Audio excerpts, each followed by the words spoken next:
Waalaikumsalam. Selamat siang kepada Dr. Agus, teman-teman, Akang dan Teteh. Sebelumnya saya ucapkan terima kasih sebanyak-banyaknya kepada Dr. Agus yang telah meluangkan waktunya di sela-sela kesibukannya bagi kami. Sebelumnya izinkan kami memperkenalkan diri terlebih dahulu. Nama saya Ina Saziko Wildani dari Pendidikan Dokter Fakultas Kedokteran Universitas Padjadjaran tahun 2022. Saya Hersa Putrodok, bisa dipanggil Heru dari FKUP 2022. Saya Diandra Nabila Putri Siapa? dari Diandra Nabila Putri dok. Dari Pendidikan Dokter Fakultas Kedokteran Universitas Padjadjaran 2022. Saya Kanesa Sabita dari Pendidikan Dokter tahun 2022. Saya Agil dari Pendidikan Dokter 2022. Saya Tahun berapa? Tahun 2022. Saya Lisa Gabriela dari Pendidikan Dokter 2022. Saya Haikal dari Pendidikan Dokter 2022. Nama saya Amanda Gizi dari Pendidikan Dokter 2022. Nama saya Kailia dari Pendidikan Dokter 2022. Nama saya Hawa dari Pendidikan Dokter 2022. 21. Saya Joy dari Pendidikan Dokter 2022. Nama saya Linda dari Pendidikan Dokter 2022. Ya. Ada pepatah tak kenal maka tak sayang. Dokter dipersilakan untuk memperkenalkan diri, Saya tanggal lahir, beserta asal, dan lulusan FK4 angkatan berapa nih? Saya nggak saya ya. Lengkapnya ya, Kolonel Dokter Agus Widotama, spesialis THT Mas. Asal dari sukunya asli Palembang. Tanggal lahir 31 Agustus tahun 66. Ya, kalau asal sih masih dari 4 angkatan 85. Baik, terima kasih dokter. Di sini kami mempunyai beberapa pertanyaan yang akan disampaikan oleh rekan-rekan kami dokter. Ya, apa? Oke baik. Untuk pertanyaan pertama. Nggak boleh baca ya. Oh ya. Untuk pertanyaan pertama dok, apakah dokter berkenan untuk menceritakan perjalanan awal dokter dari pertama dokter memasuki fakultas kedokteran Ya. sampai akhirnya dokter bisa menjadi dokter spesialis THT dan dapat menjadi direktur rumah sakit Yustira? Jadi panjang ceritanya, 1 jam cukup nggak? Atau 2 jam aja?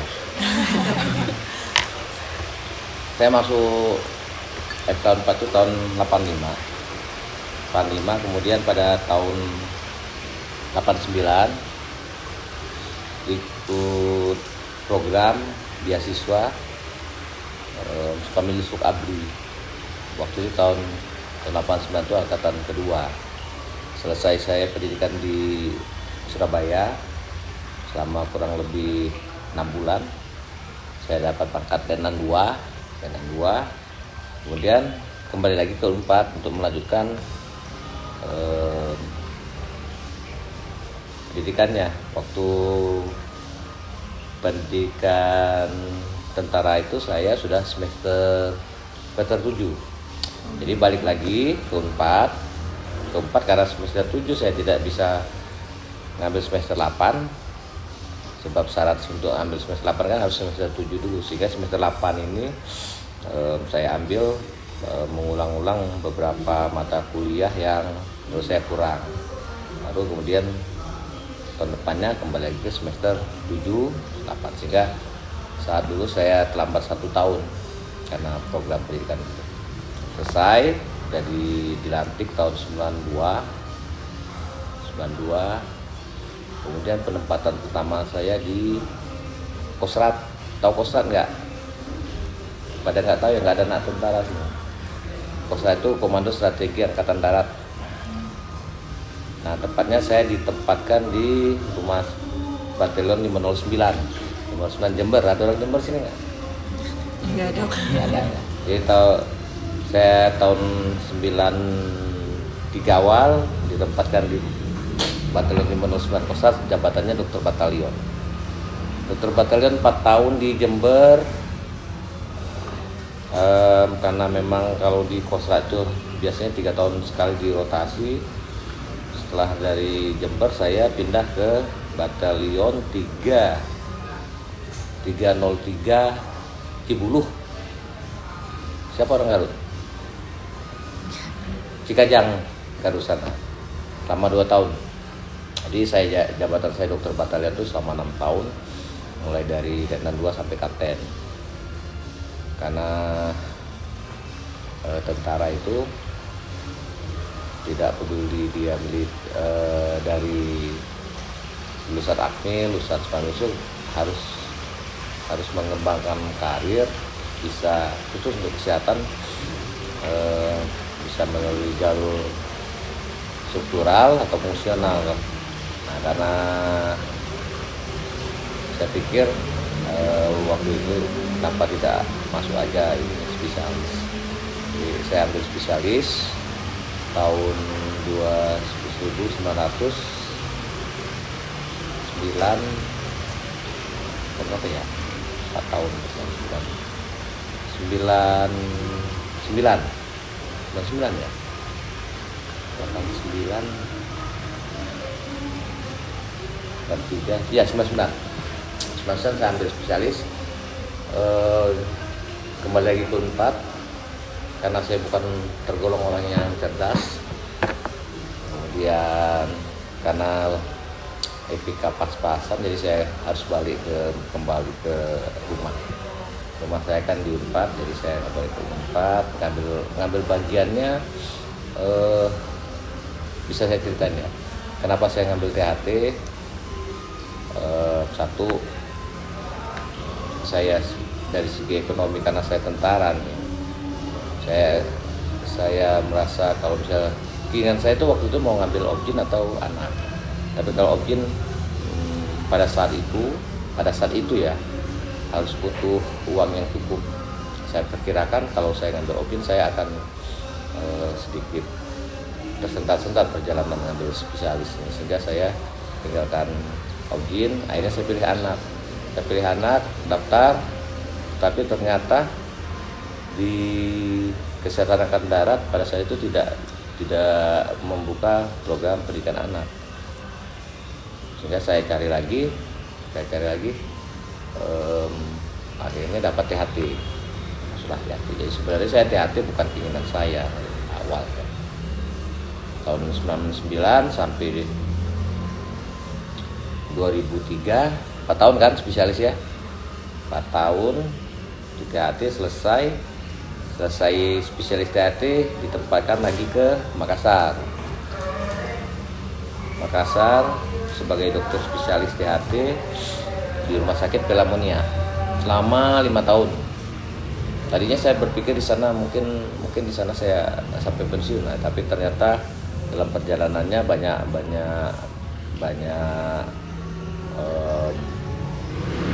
keadaan-keadaan yang tidak saya bayangkan, tidak saya inginkan.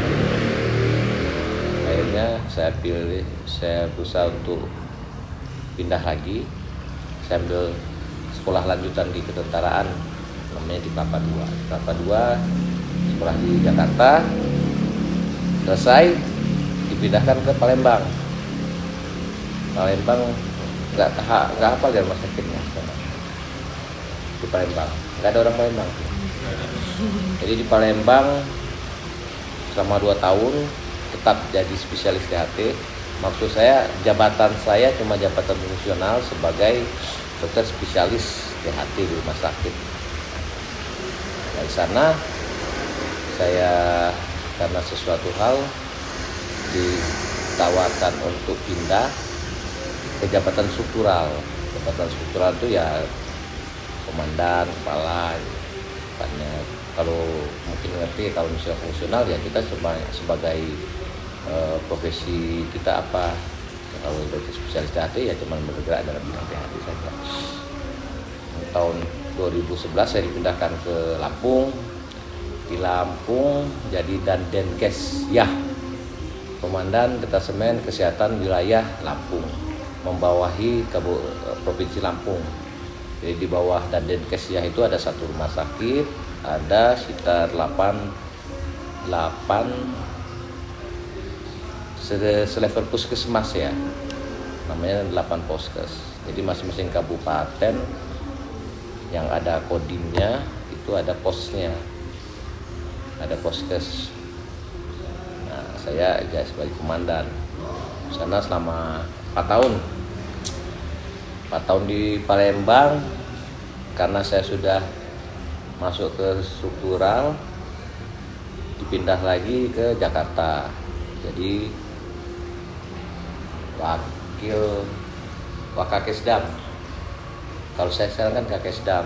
Nah, sebelah itu ada Waka. Nah, saya Waka, tapi di Jakarta. Wakakesdam Jakarta. Nggak lama, cuma 7 bulan. Sudah itu pindah lagi kemana? Tahu nggak? Kemana tahu nggak? Nggak tahu ya? Ke Banda Aceh. Jauh kan? Banda Aceh selama 2 tahun jadi kepala komite medik Kakomed ya. Ada kan di Rumah Sakit Hasan Sadikin juga ada. Kepala komite medik selama 2 tahun. Terus 2 tahun di Banda Aceh dipindahkan lagi.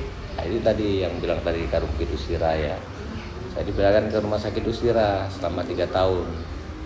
3 tahun jadi Karukit Usira. Rumah Sakit Usira itu levelnya tingkat 2, membawahi Kodam Siliwangi. Jadi seluruh wilayah Kodam Siliwangi itu Provinsi Jawa Barat sama Provinsi Banten itu di bawah Kodam Siliwangi. Habis dari Karukit tingkat 2 harus naik terus nih, karena nggak mungkin di Angkatan Darat tuh rata-rata 2 tahun. Setelah 2 tahun harus pindah lagi, rotasi lagi. Tapi saya 3 tahun di Rumah Sakit Usira. Habis dari Rumah Sakit Usira Cimahi, pindah lagi ke, kalau kemarin sebelumnya kan di ujung ujung barat Indonesia, sekarang pindah ke ujung timur Indonesia, ke Manokwari. Tidak ujung sekali sih, tapi termasuk bagian. Manokwari provinsi apa? Tahu nggak provinsi apa? Papua Barat. Iya, awas kalau salah. Papua Barat. Di Papua Barat jadi Kakesdam sana. Kakesdam Kaswari itu membawahi seluruh kesehatan angkatan darat di wilayah provinsi Papua Barat. 16 bulan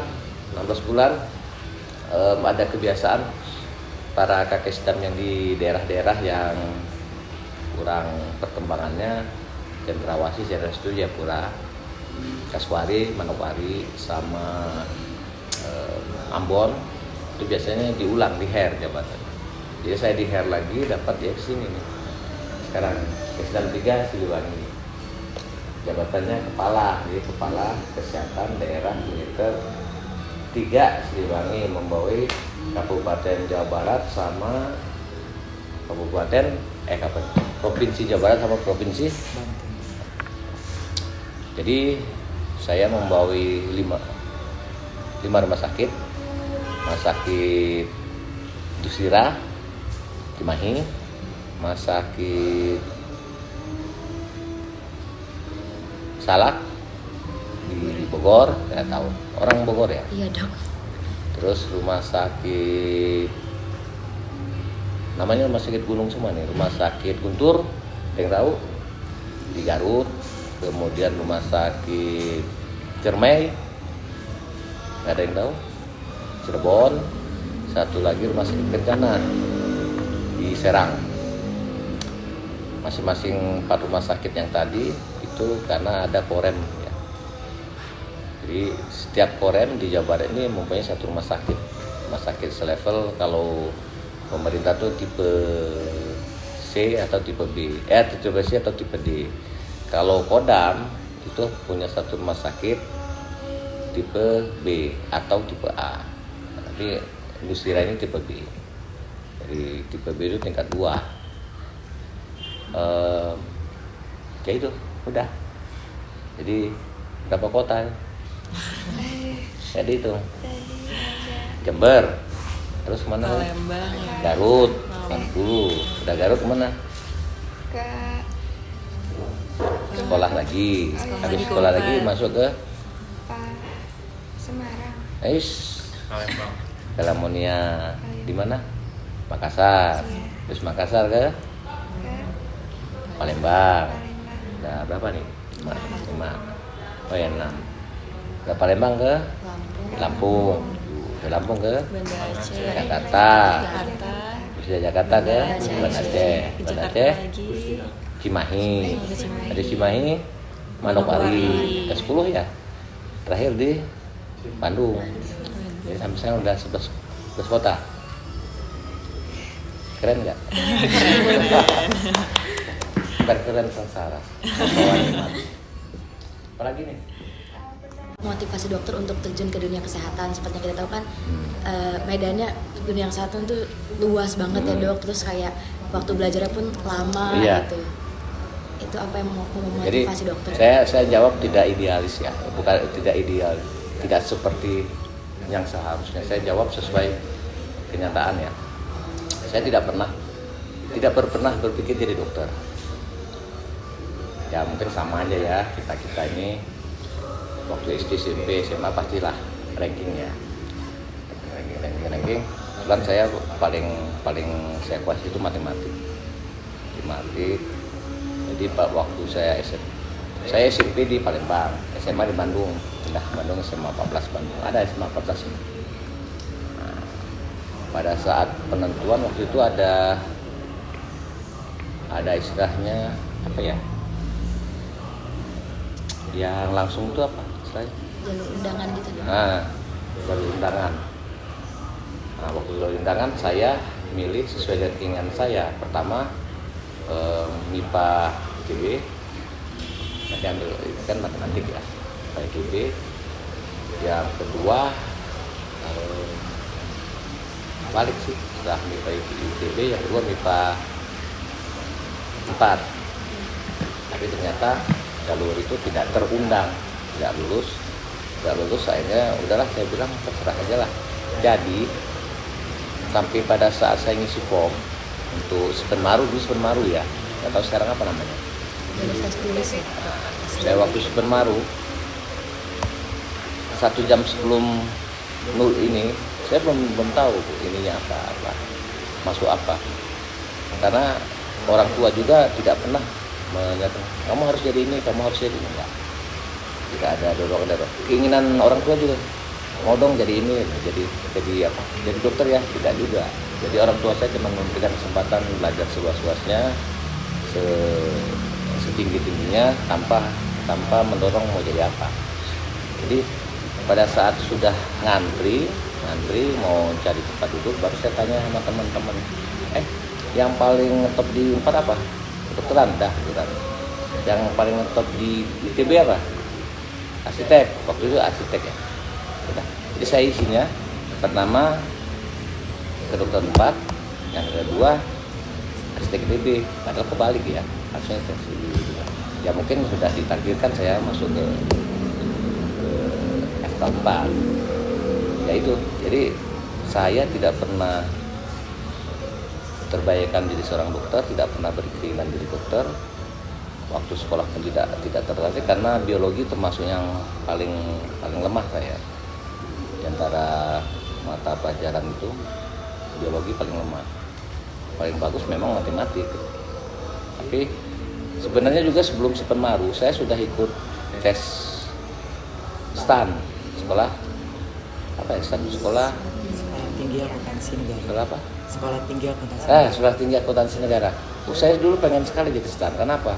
Lulus dari sana, waktu zaman saya lulus dari STAN itu langsung jadi pegawai negeri, langsung dapat beasiswa, ya langsung menghasilkan uang kan. Jadi, cuma ternyata satu pelajaran yang nilai saya kecil sekali, bahasa Inggris. Kalau matematik bagus, bahasa Inggrisnya kecil ya nggak terima. Jadi gitu. Apa yang mendorong menjadi seorang dokter? Nggak ada. Jadi karena mungkin takdirnya di situ, jadi dokter akhirnya melanjutkan gitu ya dok? Iya. Cuma sekedar menunjukkan pendidikan ke tingkat yang lebih tinggi lagi.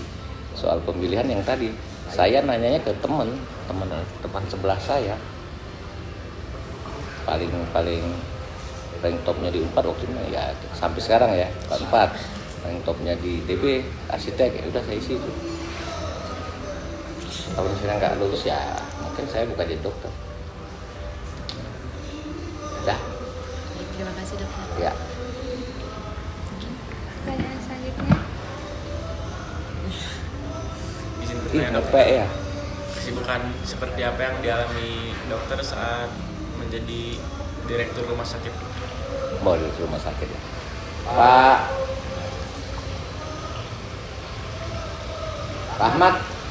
Ahmad. Minum cukup nggak nih? Minum. Sibukan? Apa? Kalau di rumah sakit menjadi direktur rumah sakit. Kesibukannya. Jadi semenjak saya jadi Karumpit, saya tidak praktek dan tidak operasi. Kenapa? Karena saya harus menjalankan sebagai manajer rumah sakit. Kebetulan di sela-sela saya jadi Dandenkes, saya ngambil mas, ya lumayan lah, beberapa ilmu yang saya dapat dari mas itu bisa saya gunakan dalam mengelola rumah sakit. Jadi kalau kesibukan sehari-hari, biasanya saya datang kantor itu sudah ada menumpuk nih surat numpuk, ya kita tanda tangan, kalau ada bikin disposisi dan seterusnya. Selesai dari sana sesuai jadwal biasanya. Kalau misalnya jadwal rutinnya ada pertemuan rapat koordinasi antar bagian, ya saya ikut rapat koordinasi bagian. Biasanya saya yang memimpin itu biasanya hari Jumat. Di rapat koordinasi itu saya adakan, jadi tiap Jumat itu ada rapat antara manajemen itu saya sama para staf, kemudian para pegawai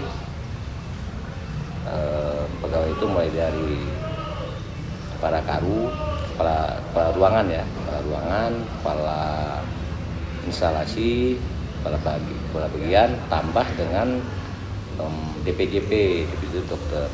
Jadi ada 4 unsur rapat sana. Di sana ya kita buka semua permasalahan yang ada di lapangan.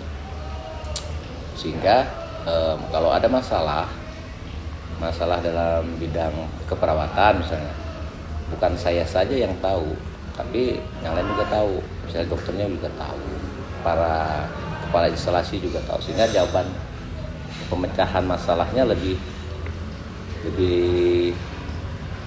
banyak dan bisa ditinjau dari segala sisi, daripada kalau ada masalah mereka ngadap ke sama saya, ya, saya bikin rapat lagi kan lebih panjang, tidak secara langsung. Jadi itu saya rutinkan selama 3 tahun setiap hari Jumat. Kalau misalnya hari lain, hari Rabu, ya saya ikut morning report yang dipimpin sama Dok PT Medik. Biasanya ada masing-masing bagian itu menyampaikan kasus atau penyampaian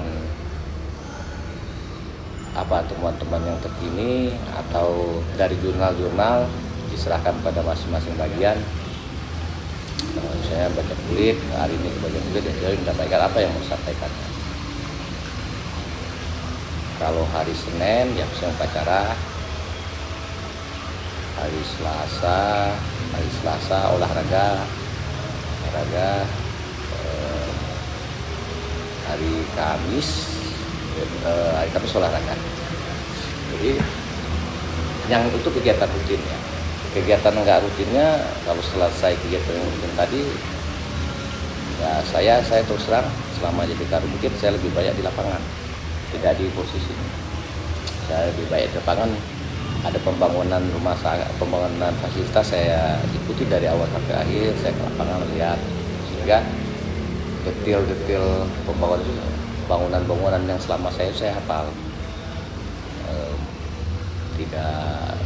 Tidak bias pembangunannya, dan saya tahu proses pembangunannya. Kalau enggak saya datang ke dapur, ngecek makanan buat pasien, datang ke IPAL nanti kalau coba lihat di Dustira, nanti kan nggak tahu kalau dulu Hasan Sadikin IPAL Dustira paling menurut saya ya paling bagus lah, ideal sekali. Kalau enggak ya keliling-keliling ke perawatan. Kalau perawatan saya tidak mungkin orang dari bawah kan bisa kenal sama saya karena ruangan saya kecil. Jadi saya kadang-kadang datangin ruangan-ruangan untuk setidaknya mengenal para ruangan, mengenal para anggota di ruangan. Kemudian yang saya inginkan adalah masalah-masalah kecil yang mungkin mereka takut untuk menyampaikan ke atas, itu karena saya sendiri yang datang, ya mungkin bisa langsung mereka sampaikan. Ya gitu ya. Tapi selebihnya selama saya jadi Karumkit ya lebih banyak mengembangkan olahraga di sana. Yang tadinya kalau goes itu nggak banyak ya, saya rutinkan rata-rata sekitar sebulan tuh 2 kali kami goes keluar, mulai dari sekitar Cimahi lama-lama sampai ke waktu saya jadi Karumkit saya bawa anggota yang hobi goes itu semua ke Garut, ke Ciletuh, ke Sawarna. Ada yang tahu Sawarna nggak? Saya belum tahu kan Sawarna. Rugi ya. Tinggal di Bandung tidak tahu Sawarna. Ciletuh tahu Ciletuh. Sukabumi juga. Itu patahan. Priangan. Bawa ke Tanjung Lesung tahu nggak? Nggak tahu juga. Oh ini baru ya. Kalau kamu mau tahu daerah-daerah itu ya supaya ada fasilitas kemana-mana itu ikut AMT. Lesung, goes keliling Gunung Ciremai. Jadi startnya dari Sumedang masuk ke Kuningan, finishnya di Cirebon. Ya pokoknya seluruh sudut Jawa Barat pernah kami datangin. Dan itu saya juga ngobi, jadi ngobi bukan hobi ya, ngobi motor-motoran. Ajak keliling ya lumayan lah. Ya itu saya sampaikan kalau ke Pangandaran itu paling sering Pangandaran, Garut itu ke Ranca Buaya. Tahu Ranca Buaya? Nggak tahu. Ranca Buaya, terus ke apa ya pas saya lupa lagi. Yang jauh-jauh ya lumayan, touring ke Lampung, kemudian ke Jogja, ke Dieng, naik motor. Nah memang satu yang belum, ke Jogja, Dieng, satu lagi yang belum yang masih berdalam bentuk janji karena saya keburu pindah ke Kasman. Saya mau bawa ke Bromo. Nah itu ya kegiatannya. Jadi satu memang harus kita fokus untuk mengembangkan rumah sakit.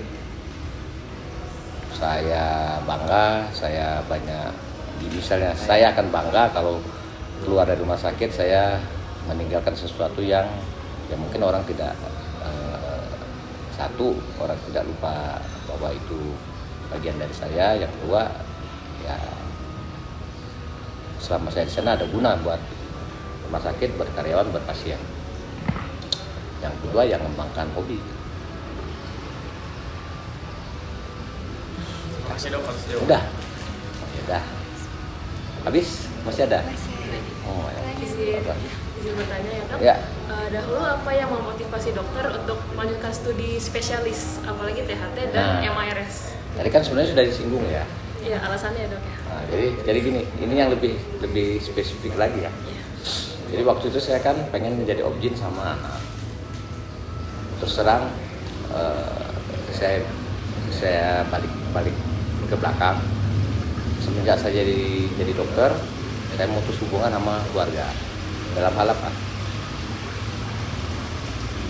Jadi saya selama SMA sampai saya jadi mahasiswa, saya kan dari orang tua ya. Jadi setelah saya jadi tentara, saya sampaikan ke orang tua, saya tidak mau lagi menerima kiriman dari orang tua, silahkan buat adik-adik saja. Tapi kalau mereka datang mau buat sesuatu, saya terima. Tapi untuk yang bulanan saya tuh. Jadi dalam perjalanan menjadi dokter batalion itu ternyata penghasilan saya tidak mencukupi untuk menabung. Jadi kalau yang laki-laki atau yang mau jadi kuat, zaman itu menjadi seorang dokter tentara itu, dokter militer khususnya TNI AD, gaji itu kan belum aja mungkin ya, belum aja tunjangan kinerja, cuman gaji saja itu tidak cukup untuk saya bisa menabung. Apalagi waktu itu saya sudah dapat anak pertama, makin berat.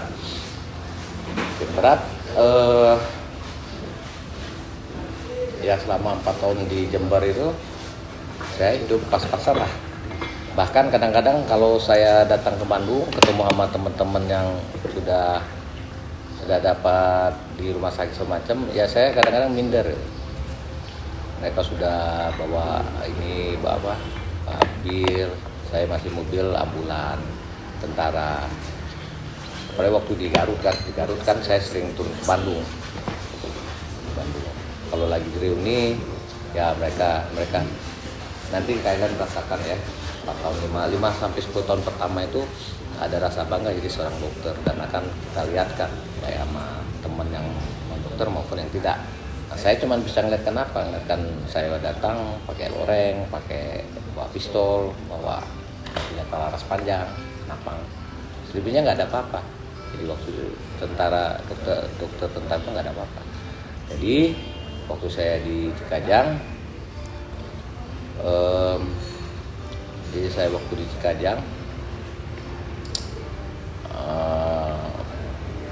saya mulai berpikir saya harus terus jadi dokter umum dengan kondisi seperti ini.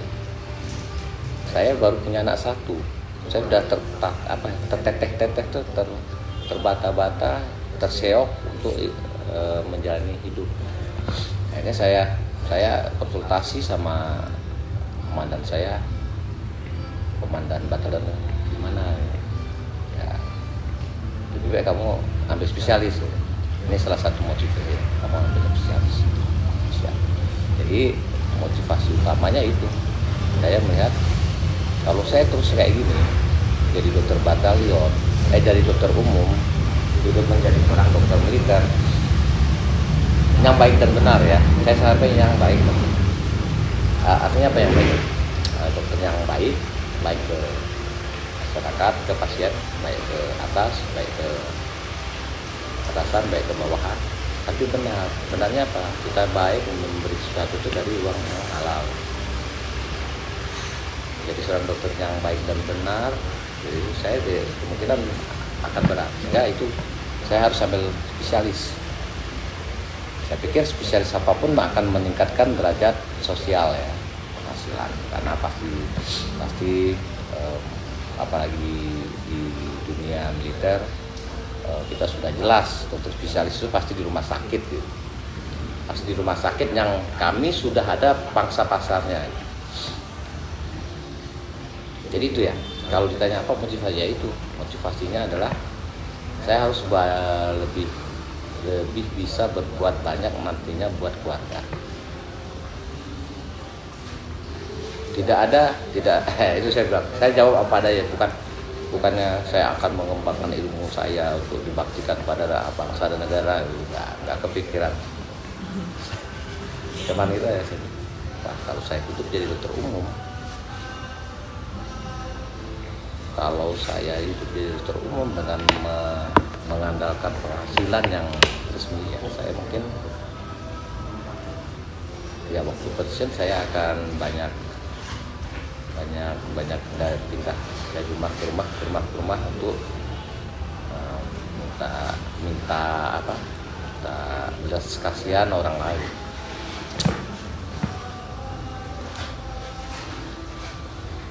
Udah. Atau saya tambah ini, salah satu kenapa saya pilih THT, ya itu tadi soal ekonomi juga. Saya pengen ke Objin sama anak Objin karena sebenarnya kalau saya masuk dana saya cukup, saya perkirakan sampai selesai. Di Objin tahun lalu itu kita harus menyiapkan tabungan dengan nilai tertentu ya, sama juga Objin, kulit segala macam. Saya nggak sanggup, saya ke anak ternyata bisa. Nah, pada saat memilih bagian mana, saya tanya sama senior saya atau adik-adik saya yang sudah ambil spesialis, bagian mana yang tidak banyak keluar uang tetapi malah menghasilkan. Jawabannya apa? THT. Zaman dulu THT itu saya semester 1 masih bisa praktek dokter umum, bagian lain belum tentu bisa. Saya semester 3 saya sudah buka praktek sebagai dokter spesialis. Karena apa? Dosen-dosen di sana satu dokter itu bisa sampai 6 tempat praktek, kan nggak bisa, jadi dia kasihkan ke residen. Kebetulan saya mungkin dapat kepercayaan dari salah satu konsulen, masih ada sekarang. Udah dok, kamu kembangkan ini di ujung burung tuh dari awal, dari 0 sampai terakhir. Saya semester 8 ya saya semester 3 udah spesialis THT, prakteknya spesialis THT dan menghasilkan. Ya alhamdulillah semua yang saya, karena itu tuh strategi. Bentar ya. Assalamualaikum. Jam dah. Jadi disambung pertanyaan. Cukup. Oke, baik dok, saya Heru. Saya izin meneruskan dok. Tadi dokter sempat bercerita ya kalau dokter itu awalnya di SMA itu lebih tertarik ke MIPA, ya, kemudian dan berakhir di kedokteran Universitas Pajajaran, dan sekarang akhirnya menjabat sebagai Kakesdam Kepala Kesehatan Daerah Militer 3 Siliwangi yang membawahi beberapa rumah sakit militer di Jawa Barat dan Banten.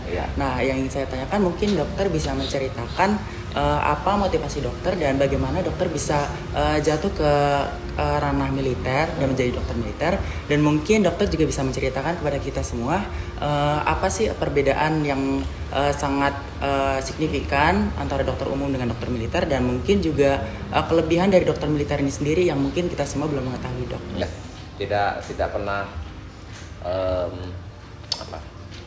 tidak pernah berpikiran yang sesuai dengan apa yang kita dapatkan di dunia pendidikan. Jadi saya orangnya realistis. Kenapa saya masuk jadi tentara? Saya tidak pernah terbayangkan menjadi seorang dokter, tidak pernah terbayangkan menjadi seorang dokter militer. Di keluarga saya tidak ada, sedikit yang militer. Banyak, di pihak ibu saya banyak yang militer. Tapi selama saya bergaul, saya tidak ada keinginan, wah hebat ya jadi tentara, hebat, enggak ada. Nah, kenapa mau jadi ternyata masuk tentara? Jadi pada saat penawaran itu, kita semua yang semester 7, 8, 9 sampai yang seluruh koas dikasih promosi oleh Kemhan, ya, Kementerian Pertahanan. Nah, saya pakai promosi. Awalnya saya cuma dengar aja. Nanti kalian dari mulai semester 1 sampai semester 8 sampai koas itu pasti ada teman main. Pasti itu. Tidak mungkin kita tidak punya teman main, minimal ada 2-3 orang. Pada saat itu teman-teman saya setelah mendengar itu ngomong-ngomong, masuk. Daftar ya, yuk daftar. Mungkin kenal Dr. Asma Minanda, belum tahu ya, AU, Dr. Dwi Adagi Iskandar, Dr. Tito di Garut. Itu teman main semua, teman ANP, teman KDD. Sekarang masih ada KDD nggak? Ini dokter Asma kenal. Siapa Tijani AMP enggak? Nah, dokter Asma Nanda kenal. Ketua DP 13, dokter Asma, dokter Dwi Adam, dokter Tito, angkatan 85. Jadi lagi ngumpul-ngumpul tuh ngomongin tentang promosi jadi Tenan 2. Ikut yuk, ikut. Akhirnya daftar semua ya udah terpilih semua, masuk semua. Jadi tidak pernah bangga sekali jadi tentara. Pada berpikir, saya pengen jadi anak negara yang membela negara, hidup dan matinya untuk negara. Nggak ada. Kalau hidup mati untuk negara kan salah. Tapi setelah jadi tentara ya itu.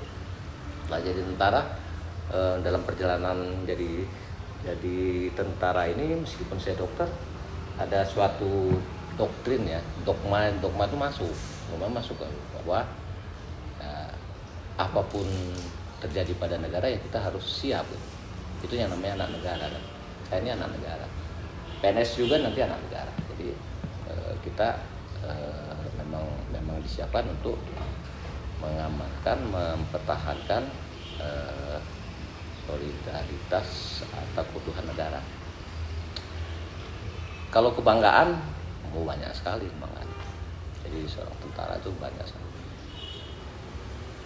Saya ngomong-ngomong sama yang non militer, kamu pernah ke tim-tim nggak? Saya 2 kali ke tim-tim. Dan dengan tim-tim itu saya bangga sekali. Saya pernah ikut operasi dari hutan ke hutan, sampai pernah saling tembak-menembak sama GPK gitu, Franklin sama.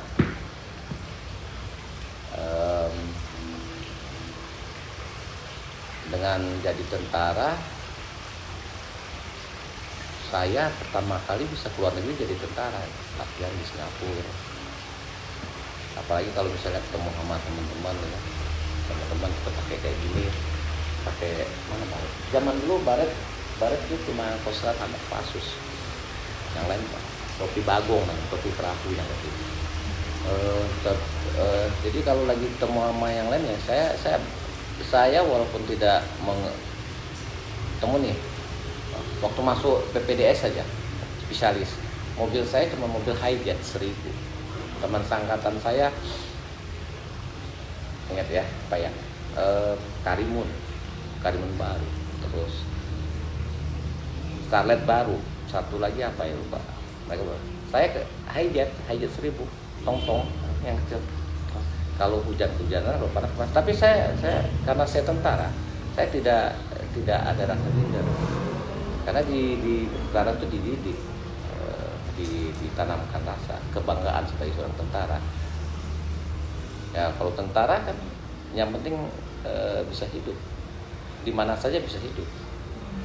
Mau di hutan bisa hidup. Saya sudah merasakan, kami mengendap selama 1 minggu di hutan untuk ikut menghadang GPK. Selama 1 minggu itu makan apa adanya. Kaleng makanan kaleng-kalengan tuh ya terpaksa dimakan. Jadi itu ya kalau apa sih kebanggaan dia itu kita bisa hidup di mana saja, bisa tampil di mana saja. Awal-awal saya kapten mayor itu kalau reuni sama rekan-rekan saya gak malu, tidak ada rasa malu. Misalnya datang mereka necis semua, mobilnya bagus-bagus semua, pernah keluar negeri tapi saya cuma sini aja, mobil saya mobil biasa-biasa saja, tapi tidak ada rasa rendah hati. Dan itu kebanyakan pasti akan dirasakan oleh dokter tentara. Soal kemampuan sebagai dokter THT dibandingkan yang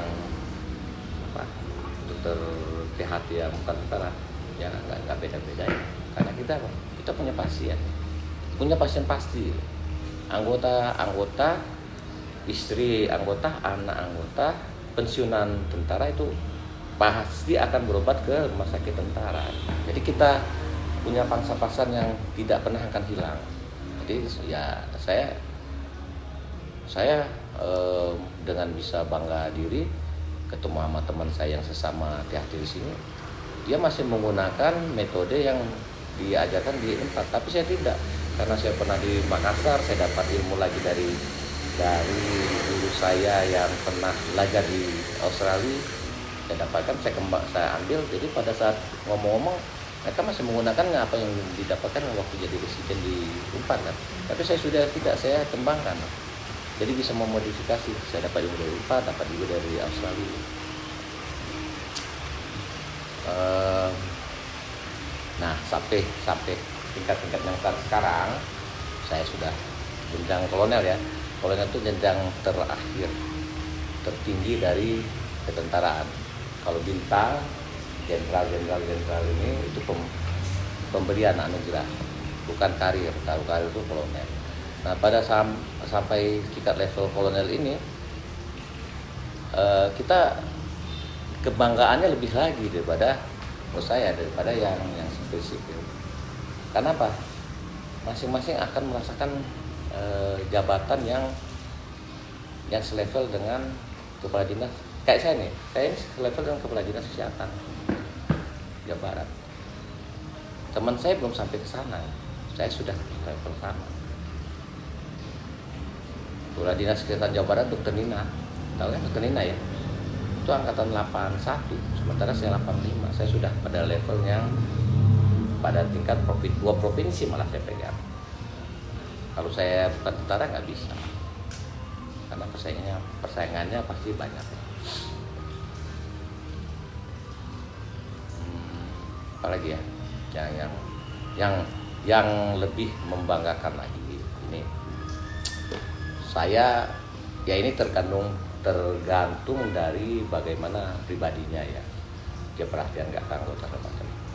Saya sekarang di sini, saya pengen ke Palembang naik mobil, nggak ada supir saya di sini. Saya tinggal telepon mantan anggota saya di Lampung. Tolong, pasti mereka mau. Itu ada ikatan kausal tinggi. Waktu saya ulang tahun, saya kata apa? Ucapan itu bukan dari anggota saya yang di sini. Saya dapat kejutan dari sini. Dari anggota saya kuat yang hitam-hitam di Manowari itu saya dapat kado. Dari Banda Aceh masih ngasih. Apalagi dari Cimahi masih. Dari Medan juga ngasih. Ada. Dan itu bukan dari kalangan kesehatan aja. Kalau kita dekat dari unsur yang lain, IPA segala macam, juga posnya tinggi. Saya ngambil spesialis, merasa tidak punya uang. Saya datang ketemu sama mantan tanjur saya, Danki ya. Dia ngerti di militer tuh pasti ngerti kalau orang berkunjung, walaupun dia punya uang, pasti nanti setelah berkunjung itu pulangnya disanggungin. Dan sama waktu itu kan lumayan cukup berarti buat saya. Jadi rasa bangga jadi seorang kepala militer tuh makin naik, itu makin banyak ya, dan makin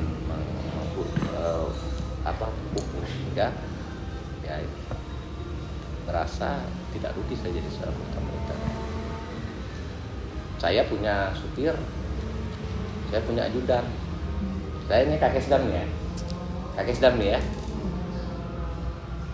Ini ajudan saya 2 yang tadi untuk urusan di kantor. Supir saya ada 1, 2 supir yang tinggalnya di rumah tinggal saya. Itu supir itu 1 buat saya, yang 1 untuk bantu istri saya.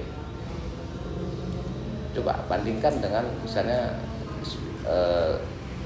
selevel saya aja ya, kepala dinas Bu Nina ya, seperti itu. Mungkin dia punya supir aja, supirnya mungkin tidak tinggal di rumah, pulang pergi, jadi tidak ada ikatan batin. Kalau saya supir itu ya tinggal di rumah dan dia menjadi bagian dari saya. Saya suruh ini, kamu tidak usah masuk, nggak masuk dia. Kamu ikut saya waktu Idul Fitri. Kamu ikut saya ke Palembang bawa mobil, dua supir nih. Ya mereka mau tidak mau pasti ikut. Walaupun itu membuang waktu dia untuk keluarga. Itu ya nanti selesai. Saya ini kamu silahkan, kamu cuti 1 bulan. Ya 1 bulan cuti. Jadi ada hal-hal yang tidak bisa kita ambil kalau bukan jadi seorang dokter militer. Ada hal ya yang menurut saya lebih bersifat individu, hubungan person to person itu lebih kuat hubungannya dibandingkan dengan yang bahkan yang ekstrim ya, yang ekstrim.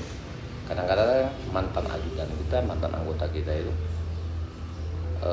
dia berani mengorbankan nyawa dia buat kepentingan si atasan. Ya itu kan agak sulit ya dalam situasi kayak gini. Tapi kalau di waktu di tim itu ada jelas bagaimana mereka mendahulukan dia di depan kita, jalan di depan kita supaya dia kalau ditembak sama musuh bukan kita yang kena tapi dia dulu yang kena. Itu sudah terlatih sama mereka. Nah, dari medan perang, medan latihan itu kembali ke dunia kehidupan nyata ya sama. Mereka berani berkorban untuk kepentingan kita. Itu suatu kebanggaan yang mungkin tidak bisa diterima oleh dirasakan oleh seorang dokter umum ya, dokter spesialis lainnya. Itu yang saya sampaikan tadi. Saya kalau saya pensiun mungkin masih akan ada ikatan batin sama mantan anggota saya. Tapi itu tadi sifatnya individual. Bagaimana kita pada saat menduduki jabatan tersebut. Kalau kita ya congkak, sombong segala macam ya mungkin manusiawi juga kalau orang tidak akan bahkan mereka senang kalau dia sudah ada pengganti ini keluar, senang dia. Tapi kalau secara umum ya kayak gitu masih tetap aja ada ikatan batin.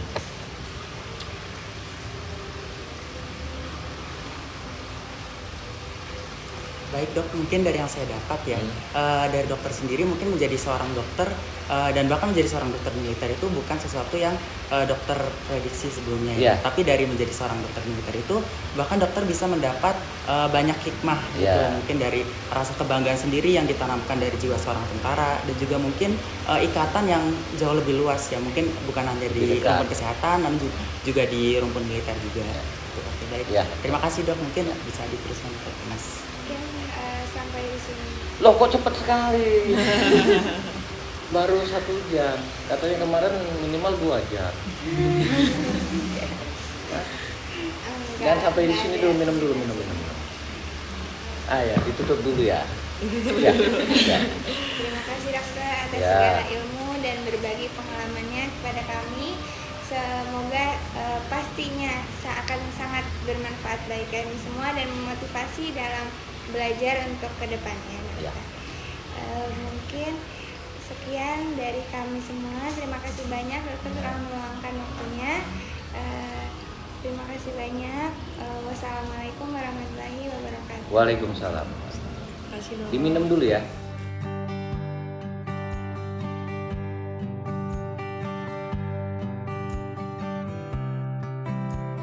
Setelah wawancara, Dr. Agus pun menyempatkan waktunya untuk berkeliling bersama kami dan menjelaskan makna dari patung yang ada di wilayah Kakesdan.